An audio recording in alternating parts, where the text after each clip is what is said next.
Hello दोस्तों, मैं सुबह कुमार। दोस्तों, डेली पेपर एनालिसिस जो दोस्तों हम करते हैं और उसकी समग्र है जो आपको है एक दिन में जो पेपर की इंफॉर्मेशन जो होती है किस प्रकार से समग्र रूप से आपको देखने को मिलती है, वह है जो दोस्तों है जो इस चैनल पे है जो आपको देखने को मिलेगा। निश्चित रूप से दोस्तों आप सीएस की जो भी तैयारी कर रहे हो पीटी और मेंस में बहुत बड़ी भूमिका होती है पेपर, और उसमें है जो आपकी जो लेखन शैली में है जो वो है जो एक आपको रचनात्मक आंसर है जो उसमें जो देखने को मिलेगा। आप निश्चित रूप से आपसे निवेदन है कि आप पेपर को जो डेली जरूर पढ़ें, वह है जो आपकी है जो शैली को बदल देगी, लिखने की शैली को बदल देगी। तो दोस्तों आज हम बात करेंगे कोरोना में जो कल प्रधानमंत्री जी के द्वारा जो दिया गया कि कोरोना से अनाथ हुए बच्चों को हर माह मिलेंगे 4,000 रुपए। कितना मिलेगा दोस्तों? जो बच्चे कोरोना में अनाथ हो गए हैं, क्या हो गया? अनाथ हो गए हैं, अनाथ हो गए उसको है जो 4,000 रुपया है जो दोस्तों है जो पीएम केयर फंड से मिलेगा। कहां से मिलेगा? पीएम केयर फंड से है जो मिलेगा।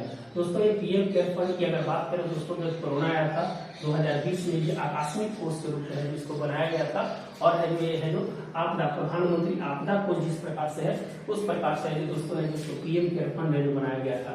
निश्चित रूप से दोस्तों है जो इसकी अध्यक्षता जो है इसकी देखरेख प्रधानमंत्री के द्वारा ही होती है। तो निश्चित रूप से जो ये बहुत अच्छा फंड है दोस्तों, और बच्चों के लिए चाइल्ड केयर फंड्स भी इसमें ऐड किया गया था। और इसी है जो कोरोना में जो बच्चे अनाथ हो गए हैं, जिनके माता पिता की मृत्यु हो गई है, उसके लिए सरकार ने 4,000 रुपए का है जो प्रति माह है जो इसको है जो रखा है। इसमें जो टोटल बच्चों की संख्या है दोस्तों 4700। कितना है? 4700 टोटल बच्चों की जो संख्या है जो इसमें जो सर्वे कर लाया गया है, और उसको जो 4,000 रुपया मिलेगा।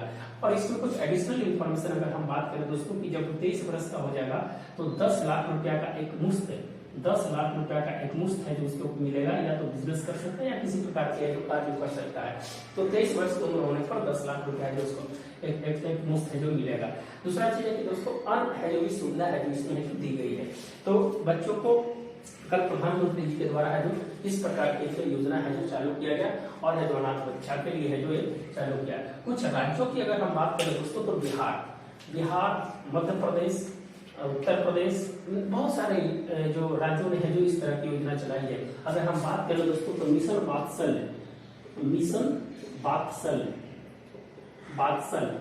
बात्सल करके 2 स्टेट है जो योजना चलाया दोस्तों। एक है जो महाराष्ट्र है और दूसरा है जो उत्तराखंड है। क्या है दोस्तों? उत्तराखंड है, यूपी नहीं, उत्तराखंड है। क्या है? उत्तराखंड है दोस्तों। महाराष्ट्र में है कि जो विधवा हो गई है, जिनकी है जो पति की मृत्यु हो गई, उसके लिए मिशन वात्सल योजना चलाया गया है। और उत्तराखंड में है जो दोस्तों जिनकी माता पिता की मृत्यु होगी उसके लिए भी मिशन वात्सल है जो चलाया गया है। दोस्तों बिहार में भी इस तरह की योजना है चलाई गई है। जो बिहार में जो योजना चलाई गई है दोस्तों, उसमें है जो 18 वर्ष तक अगर कि बच्चा माता पिता की अगर मृत्यु हो गई है तो 18 वर्ष तक उसको है जो 1,500 रुपया है जो उसको हर महीने जो बिहार सरकार है जो देगी, बिहार सरकार है जो उसको देगी। तो निश्चित रूप से दोस्तों है जो ये है जो सिर्फ चाइल्ड से रिलेटेड था, तो हमें जो आपको बता दिए महाराष्ट्र, उत्तराखंड, बिहार सरकार, और है जो प्रधानमंत्री केयर फंड्स के द्वारा है जो अनाथ बच्चों के लिए 4,000 रुपया है जो दिए जाने का है जिसमें लक्ष्य रखा है। कुछ कोरोना से रिलेटेड अगर आपको देखना है तो स्क्रीनशॉट लेना है तो ले सकते हैं दोस्तों, नहीं तो कोरोना से लेकर कुछ एडिशनल इन्फॉर्मेशन है जो आपको दे देते हैं। टीकाकरण से रिलेटेड क्वेश्चन है जो पूछा जाता है कि टीकाकरण है जो कब स्टार्ट हुआ था। दोस्तों भारत में अगर टीकाकरण की बात करें तो 2 अरब डॉलर को है पार कर चुका है। अरब डॉलर नहीं, 2 अरब खुराक है, सॉरी 2 अरब खुराक। दोस्तों टीकाकरण 16 जनवरी को है जो पहला टीकाकरण है जो स्टार्ट हुआ था, वो है जो फ्रंट वारियर को स्टार्ट हुआ था। उसमें 3 करोड़ है जो फर्स्ट में देखा गया था। फिर है दोस्तों है जो 1 मार्च को स्टार्ट किया गया जो है जो 60 प्लस थे। फिर 1 अप्रैल को स्टार्ट किया गया जो 45 प्लस थे। फिर है जो 1 मई को स्टार्ट किया गया वो है जो 18 प्लस वाले थे। तो दोस्तों है जो इस प्रकार से जो टीकाकरण चला है। फिर 11 से 14 अप्रैल को है जो टीका उत्सव मनाया गया दोस्तों, टीका उत्सव मनाया गया। फिर है जो दोस्तों 21 सितंबर को अगर बात करें, 17 सितंबर को अगर बात करें तो प्रधानमंत्री जी के जन्मदिन पर है जो दोस्तों 2.5 करोड़ है जो टीकाकरण है जो किया गया। फिर है दोस्तों हमने 21 अक्टूबर को है जो दोस्तों ये 100 करोड़ टीकाकरण है जो हमने पार कर लिया। तो ये बहुत ही एडिशनल इन्फॉर्मेशन है दोस्तों जो आपके लिए बहुत काम करेगा। फिर है दोस्तों हमने प्रिकॉशन डॉज चलाया। फिर है जो 12 से 14 वर्ष के लिए है जो अभी है जो 12 से 14 वर्ष के 16 मार्च 2022 से है जो हमने प्रिकॉशन डोज है जो स्टार्ट किया। तो 12 से 14 वर्ष के लिए जो बायोलॉजिकल ई है जो दे रहा है 16 मार्च 2022 में जो हमने जो चालू किया। तो निश्चित रूप से दोस्तों है जो कोरोना से जो इन्फॉर्मेशन जो एडिशनल है वो हम आपको देने का प्रयास करें। अगर आपको लिखना है या स्क्रीनशॉट लेना है तो आप इसको ले सकते हैं।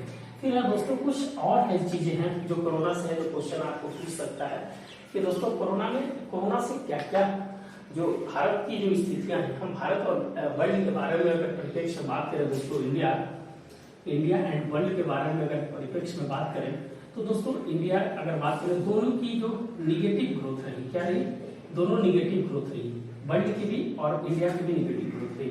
दूसरा चीज है कि देखिए सप्लाई चेन जो है दोस्तों, सप्लाई चेन है जो ब्रेक रहा दोनों का, निश्चित रूप से जो आवागमन है जो कम से कम है जो नहीं रहने के कारण जो सप्लाई चेन ब्रेक रहा। दूसरा चीज अगर बात किया जाए दोस्तों कि सबसे बड़ी चीज है कि जो टूरिज्म, सबसे बड़ी है जो टूरिज्म को है जो धक्का लगा है दोस्तों, टूरिज्म को है जो धक्का लगा है। और टूरिज्म पे है जो कम से कम 10 से 12% आबादी है जो टूरिज्म पे निर्भर करेगी। और यूएनडब्ल्यूटीओ के अनुसार जो है जो टूरिस्ट ऑर्गेनाइजेशंस के अनुसार है जो कहा गया है कि जो वर्स्ट ऑफ द ईयर है जिसको घोषित किया गया है, तो क्या वर्स्ट ऑफ द ईयर है जिसको जो घोषित किया गया है। तो दोस्तों हम समग्र चीजों में हमारा जो कोविड के समय है समग्र चीजों में है जो गिरावट देखने को मिली, जीडीपी का आकार है जो कम हो गया सभी देशों का, इसमें एक नहीं कि भारत का, सभी देशों का आकार कम हो गया। सिर्फ चाइना को छोड़कर चाइना है जो पॉजिटिव ग्रोथ में रहा क्योंकि उसकी जो वर्तमान अर्थव्यवस्था है जो बहुत ही है जो उसकी बेस मजबूत है। तो दोस्तों हमने है जो इसमें जो बहुत सारा काम किया है, आत्मनिर्भर भारत योजना कौन सी योजना चलाई है हमने, आत्मनिर्भर भारत योजना जो बहुत बड़ी पैकेज थी दोस्तों, लगभग 20 लाख करोड़ का जो पैकेज है इसको फिर बाद में इसको बढ़ाया भी गया था। तो है जो आत्मनिर्भर भारत में हमने जो किस प्रकार से रेहड़ी पटरी वालों के लिए। और दूसरी चीज की अगर हम बात करें दोस्तों तो एक और चीज है कि अवसाद की समस्या, जो मानसिक अवसाद की समस्या है जो बहुत है जो देखने को मिली दोस्तों।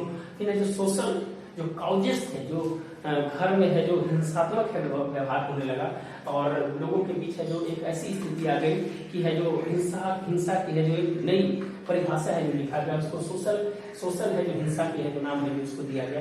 तो अवसाद की वजह समस्या देखने को मिली।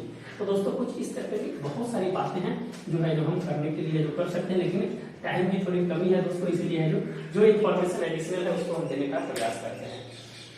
आगे अगर हम बढ़े दोस्तों कि हमने कुछ दिन पहले बताया था कि भारत और पाकिस्तान के बीच जो भारत और पाकिस्तान के बीच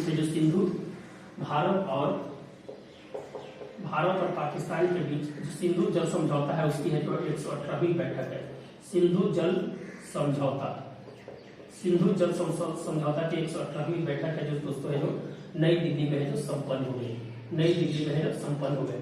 और इससे एक नया रास्ता इसलिए खुल रहा है दोस्तों, सिंधु जल हम इसकी पूरी चर्चा है जो पिछले वीडियो में कर चुके हैं, आप उसको देख सकते हैं, यहाँ नहीं करेंगे हम ज्यादा चर्चा। लेकिन इससे कहा जा रहा है कि भारत और पाकिस्तान के बीच एक नई व्यापार नीति और जो राजनीति जो था दोस्तों वो है जो देखने के लिए मिल सकता है। सॉरी थोड़ा 1 मिनट के लिए आप लोग, क्योंकि है जो कैमरा ऑफ हो गया है।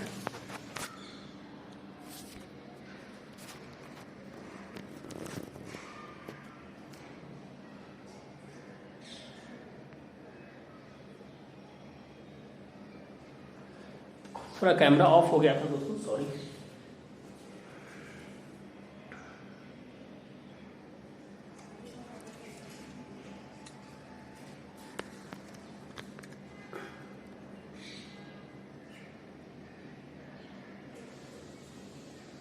हाँ तो दोस्तों नई व्यापार नीति और राजनीतिक संबंध में है जो इसको है जो बढ़ाने का है जो प्रयास किया जा रहा है। राजनीतिक संबंध है जिसको राजनीतिक संबंध है जो बढ़ाने का है जो प्रयास किया जा रहा है। तो निश्चित रूप से है जो सिंधु जल समझौता है ये एक सकारात्मक भूमिका है दोस्तों। और निश्चित रूप से पड़ोस नीति नेवरल पॉलिसी में भारत ने हमेशा विश्वास किया है। और निश्चित रूप से कहा जा सकता है कि अगर इस प्रकार की अगर आगे की अगर दोनों देशों की अगर स्थिति सही रही तो आने वाला समय में जो सार्क है वो भी है जो डेवलप हो सकता है। सार्क जो है जो दोस्तों अभी है जो बैठा हुआ है, इसमें है जो किसी प्रकार की कोई कार्य नहीं हो रही है। जो 2016 में जो अंतिम बैठक जो इस्लामाबाद में हुई थी उसके बाद कोई वार्ता नहीं है, तो सार्क में एक है जो नई जीवन है उसको देखने को मिल सकता है दोस्तों। तो यह जो भारत पाक के बीच सिंधु जल समझौता 118वीं बैठक नई दिल्ली में वो है जो आपको यहाँ पर देखने के लिए मिल सकता है। फिर है दोस्तों और अगर हम जो इम्पोर्टेंट चीज है उसी चीज की हम चर्चा है जो आपको करने का प्रयास करते हैं।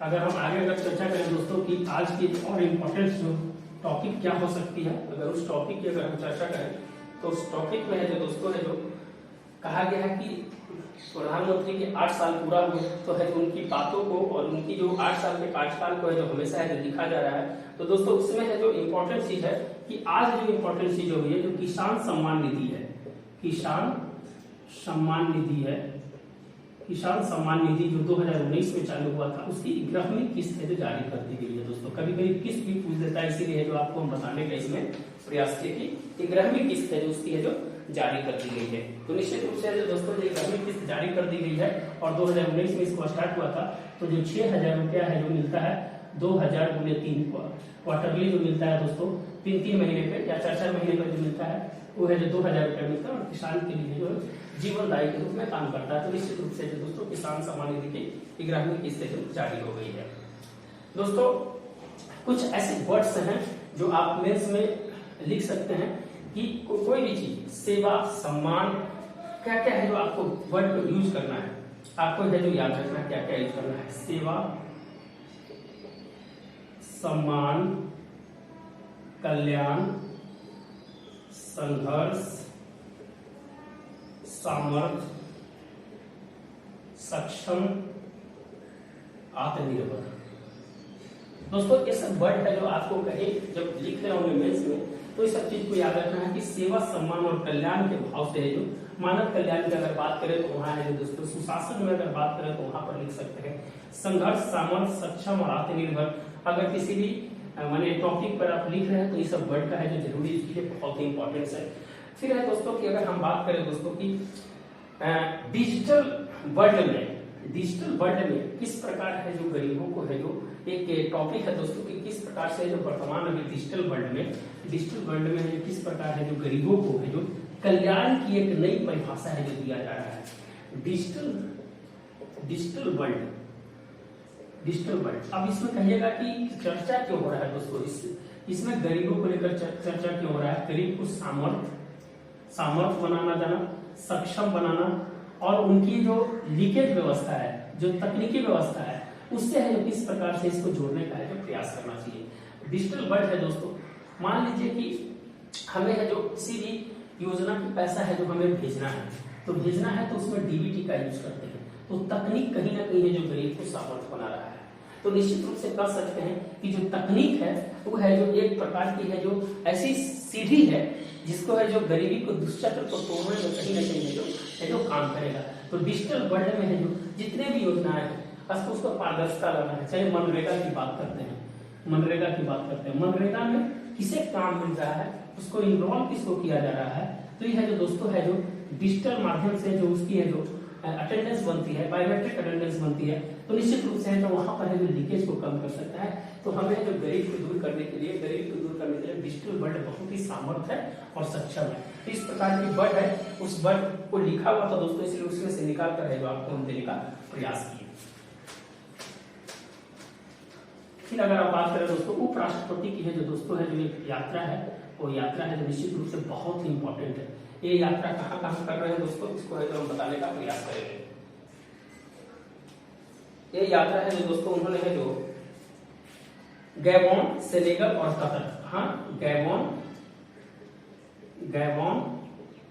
सेनेगल और कतर।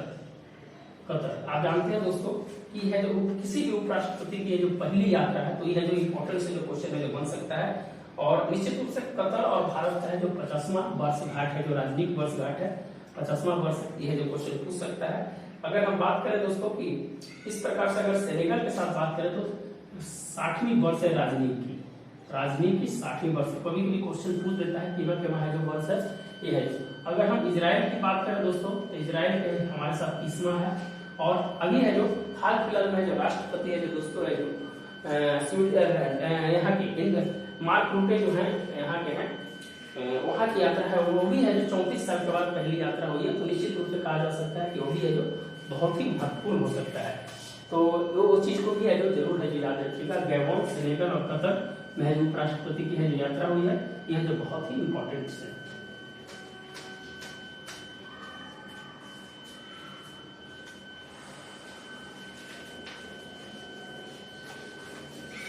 दोस्तों मंकी पॉक्स बहुत ही जो चर्चा में है, क्या है दोस्तों, मंकी पॉक्स।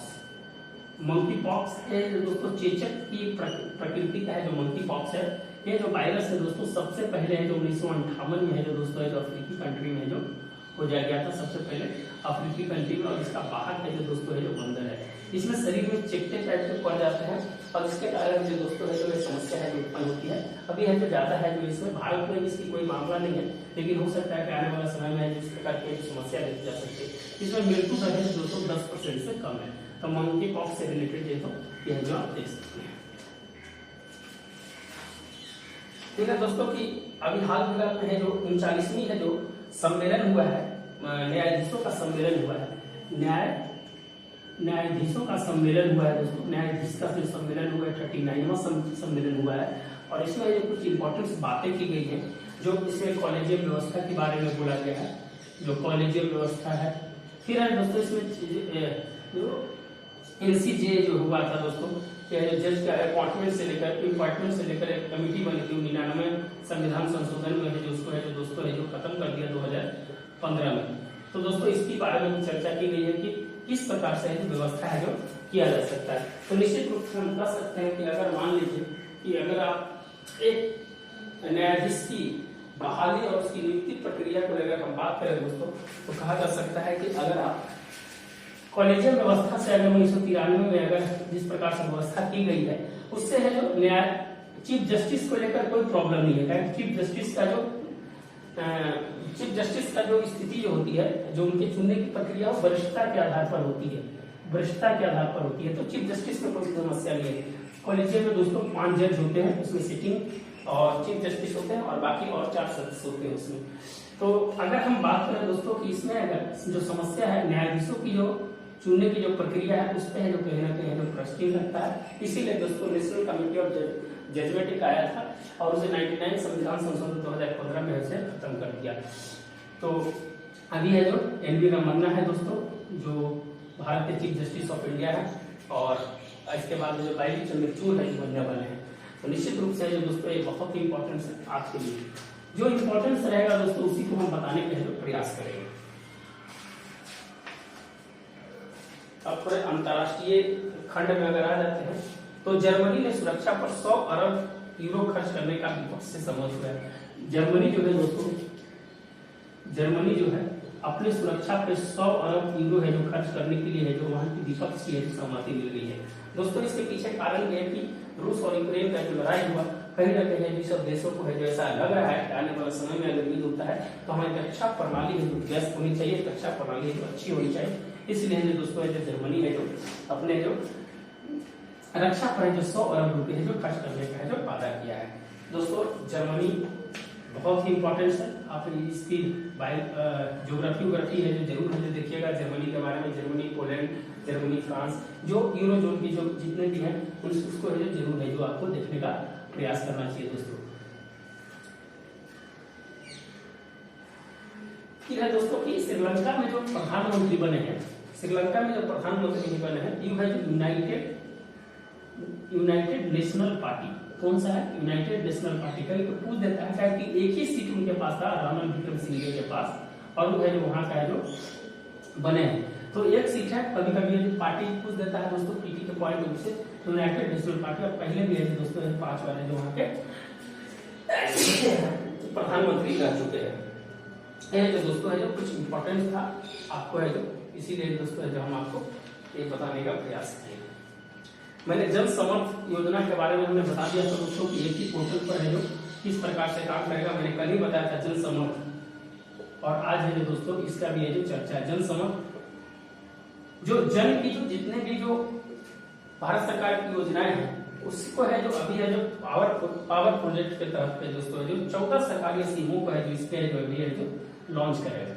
14 सरकारी है जो इसको, और 6 जून को इसकी लॉन्चिंग है। कब है दोस्तों? 6 जून को इसकी लॉन्चिंग है। तो जन समर्थ पोर्टल है, ध्यान रखिएगा उसमें। दोस्तों आज के लिए इतना ही। अगर आपको वीडियो अच्छा लगता है दोस्तों तो जरूर है जो लाइक एंड सब्सक्राइब जरूर करें, यही मेरा मानक होता है। और हम कोशिश करेंगे कि आपके साथ जो समस्या आ रही है, कुछ आवाज में समस्या आ रही है, तो उसको दूर करने का प्रयास करेंगे। तो दोस्तों मिलते हैं नए वीडियो के साथ। धन्यवाद दोस्तों।